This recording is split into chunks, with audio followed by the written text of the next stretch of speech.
I know what goes on inside the mind of a mistress. Since my 20s and into my 30s, I was living as a mistress. I've had affairs with married men. Some of them were high profile, some of them were celebrities. When I found out that they were married, it didn't really bother me. I met a man who I fell completely in love with. He was very sweet to me. He made me feel so special. For such a busy guy, he always found so much time for me, and it was very intoxicating. He told me that he was unhappily married. He was planning to move out. He was sleeping in the spare room. It was a roller coaster ride for 2.5 years, and it absolutely crucified me how it ended. It was so awful. I wanted to take my own life.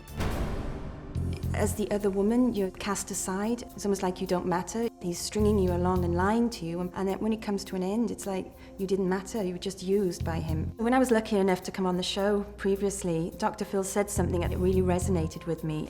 I have said chapter and verse, the man that makes the decision to violate the covenant and tell lies, that does not give you a free pass. Through being on the Dr. Phil show, I've really taken accountability for my actions.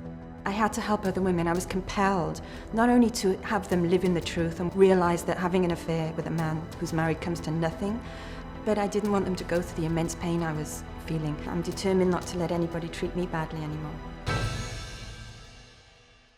How did it end for you in such an ugly way that you got your heart broken?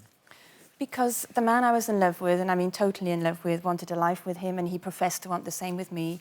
He didn't tell me his true situation in the beginning, and during the course of our affair, which lasted for about 2.5 years, I stupidly watched him sort of move to another home with his wife and do all the things that married men do, and I kept making excuses for him, and I was manipulated, you know, I was living a very toxic life just to try and get through the times till I would see him again.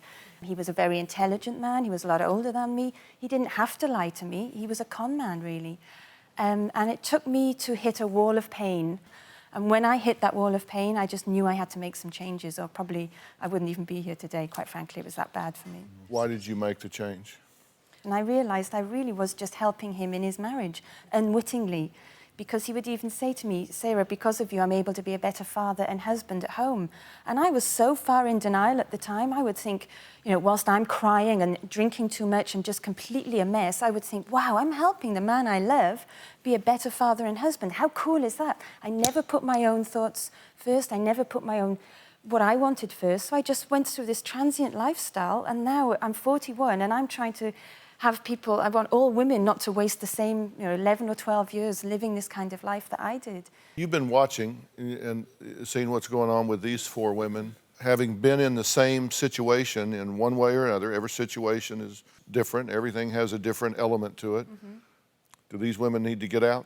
Oh my God, run, don't walk, run, get out, get out, get out. That's my message, please get out. I've said many, many times, the difference between winners and losers is winners do things losers just don't want to do. Winners do things losers just don't have the energy, the commitment to get up and do. Because you've got to make a decision. If I want what I want, I got to do what I have to do to get it. Now, if your marriage is dead and it's over, I'm sorry. I don't know if it is or it should be, or if you did what you needed to do to earn your right to get out of it. But if it's over, and you ever want to have a fully functioning life again, then you're going to have to quit being a second fiddle to some guy that is blowing smoke up your and telling you what you want to hear and going home and telling her what she wants to hear. And that's exactly what Sarah's saying. Exactly. And all of you, I see, are making sort of excuses and lies, not only for him, but for your own behavior. I'm not making excuses. It just rots you to your core, and you end up with nothing in the end. Coming up. Your husband is here. Yes. The day he found all the emails, he let my little boy read them to know his mother was a whore. You involved him in this, you used him. I felt deceived, felt cheated. He thought I was going to kill her. And later. You guys all sound like you're the victim. You're not the victim. Now you're all high and mighty because you left your first wife. You're no better than anyone else. Do you have a story or a question for me? Click the link in the description and tell me what in the world is going on.